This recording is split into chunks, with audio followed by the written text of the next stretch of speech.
जोर देकर कही थी। किसी ने पूछा कि बाबा साहब आप अपनी आत्मकथा कभी क्यों नहीं लिखते? तो बाबा साहब ने हंस करके टाइम का हवाला दिया, और जब आप कहना क्या चाहते हैं समाज को, तो इस 65 साल की उम्र में पूरी तरह से बुजुर्ग हो चुके उस महान शख्सियत ने जवाब दिया था कि मेरा जीवन ही मेरा संदेश है, अगर आप इसे समझ लेंगे तो आपको अलग से कुछ भी समझने की जरूरत नहीं पड़ेगी। अब सवाल ये है कि वो जीवन क्या था, वो जीवन हम लोगों के जीवन से अलग कैसे था? ये बहुत महत्वपूर्ण सवाल है जिसे हमें समझना है। आप ये देखिए कि आप दुनिया के सबसे बड़े लोकतंत्र में हैं, आप ये देखिए आप दुनिया के सबसे बड़े प्रायद्वीपीय भाग में बैठे हैं, आप ये देखिए कि भारत अपने आप में एक महाद्वीप जितना मादा रखता है, और उस प्रायद्वीपीय महाद्वीपीय क्षेत्र के इतने बड़े क्षेत्र में जहां पर्वत, नदियां, पहाड़, थार सब कुछ है, इतनी विविधताएं भरी हुई है, और सदियों तक न जाने कितनी जातियां, धर्म, लोग बाहर से आते रहे, सदियों तक न जाने कितने लोग रात दिन मेहनत कर रहे थे, और मुट्ठी भर लोग प्रशासन कर रहे थे, उनके दिमाग को जड़ बनाए हुए थे, उनको पढ़ने लिखने के अधिकार नहीं थे, बाहर निकलने के अधिकार नहीं थे, यहाँ तक कि जूती पैरों में नहीं अपने सिर पर रखनी पड़ती थी, हो सकता है आज भी बहुत जगह रखनी पड़ती हो। ये 1, 2 साल, 3 साल, 5 साल का हिस्ट्री नहीं है, 5000 साल का इतिहास है, 5000 साल का इतिहास।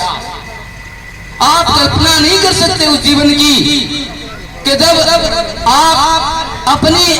आप ये देखें कि रात दिन आप मेहनत करें और उसके बावजूद भी आपको डांड के नाम पर अपनी पूरी फसल देनी पड़े, और आपके बच्चे भूखे सोते रहें, मरते रहें, आपको एक घूंट पानी चाहिए और उसके लिए आपको जान गंवानी पड़े। आप उस मानव जीवन की कल्पना नहीं कर सकते। और उसका बैरिकेड इस तरह से लगाया गया कि इनमें से कोई पढ़ लिया तो ये गुलामी टूट जाएगी, एंट्री बंद कर दी गई। देखिए एक बच्चा, आप में से बहुत सारे लोग पोस्ट ग्रेजुएट हैं, एक छोटा सा बच्चा उसके बाप ने रिक्वेस्ट करके चप्पलों के पास बिठाया था, क्या कबूतर भीख लेने दो।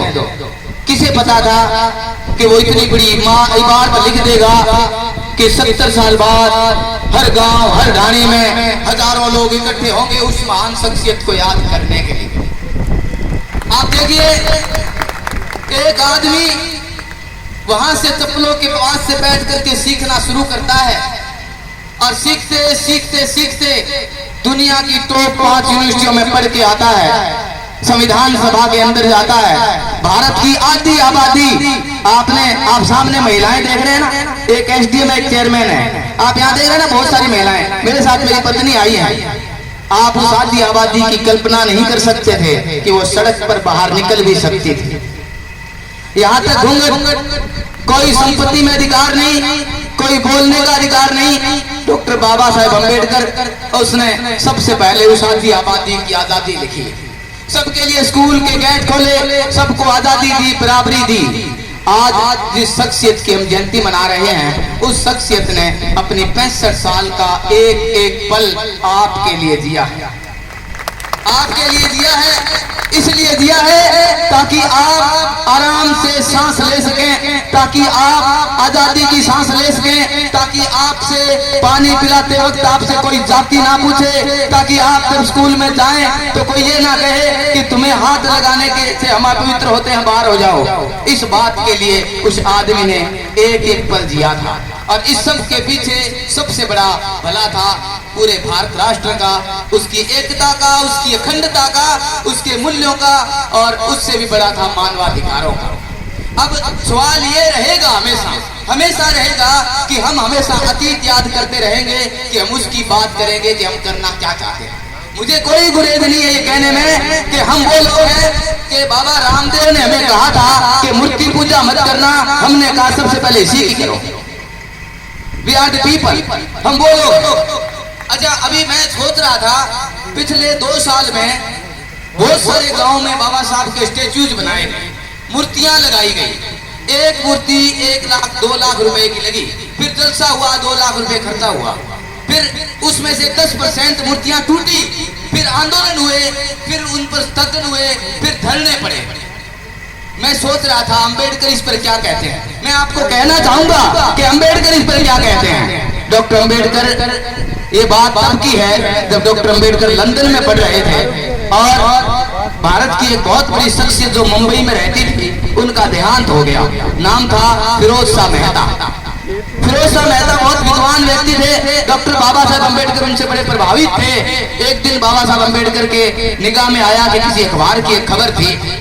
खबर क्या थी कि नगर पालिका मुंबई ने यह तय किया था, उस वक्त वो नगर पालिका थी, तय किया कि फिरोज शाह मेहता जैसा व्यक्ति जब चला गया तो उसकी पूरी आदमकद मूर्ति जो है वो नगर पालिका के गेट पर लगनी चाहिए। प्रस्ताव पास हुआ कि फिरोज शाह मेहता की एक बहुत बड़ी मूर्ति नगर पालिका के गेट पर लगनी चाहिए। और जब ये खबर आई डॉक्टर अंबेडकर के नजरों तक ये खबर आई, जब वो लंदन में पढ़ रहे थे, उन्होंने नगर पालिका को एक पत्र लिखा। वो पत्र डॉक्टर अंबेडकर के संपूर्ण वांग्मय में मौजूद है। और उन्होंने क्या कहा था, उन्होंने कहा था कि माननीय, मैं आपके निगाह में ये लाना चाहता हूं कि मूर्तियां किसी व्यक्ति के विचारों को आगे बढ़ाने में कारगर नहीं है। उन्होंने कहा कि मैं कहना चाहूंगा, मेरा प्रस्ताव है कि आप फिरोज शाह मेहता के नाम पर एक बढ़िया लाइब्रेरी बनाइए, एक अच्छा पुस्तकालय बनाइए, एक बुक बैंक बनाइए, गरीब बच्चों को वहां से किताबें दीजिए, वो बच्चा पढ़ पाएगा, वो बच्चा दूसरा फिरोज शाह मेहता बनेगा। मैं पूछता हूं, मैं इस बात से नकारता नहीं हूं कि हमने अंबेडकर उस छोटी सी एक फोटो से सीखा जो कमरे में टंगी रहती थी, जिसके नीचे लिखा होता था जुल्म करने वाले से सहने वाला ज्यादा गुनहगार होता है। वो 2 रुपए का पोस्टर हमें प्रेरित करता था, लेकिन जब आपका काम 2 रुपए से चलता था तो आपको 2 करोड़ रुपए 2 लाख रुपए की मूर्तियां लगाने की जरूरत नहीं थी। मैं आपको एक बात कहता हूं, मेरा आंकड़ा कहता है कि पिछड़े वर्गों के हर साल 80% से ऊपर के 4000 बच्चे मजदूर बन जाते हैं। आपके पास क्या प्लान है उसके लिए?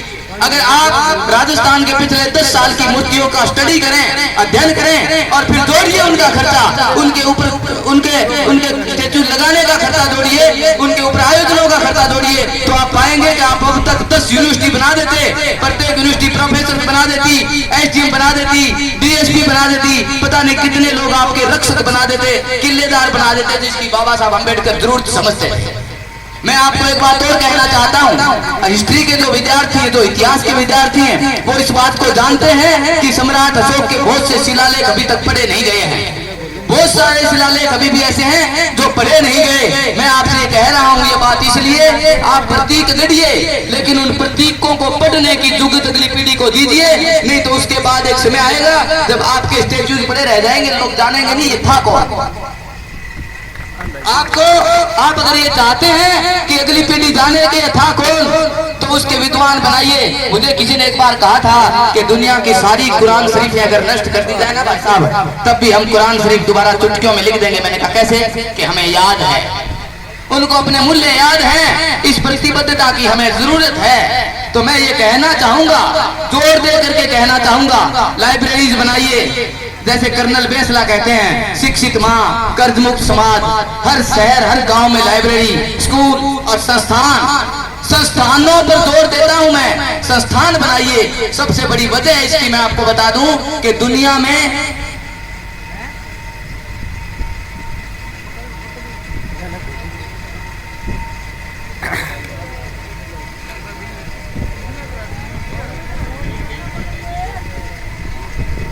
को दे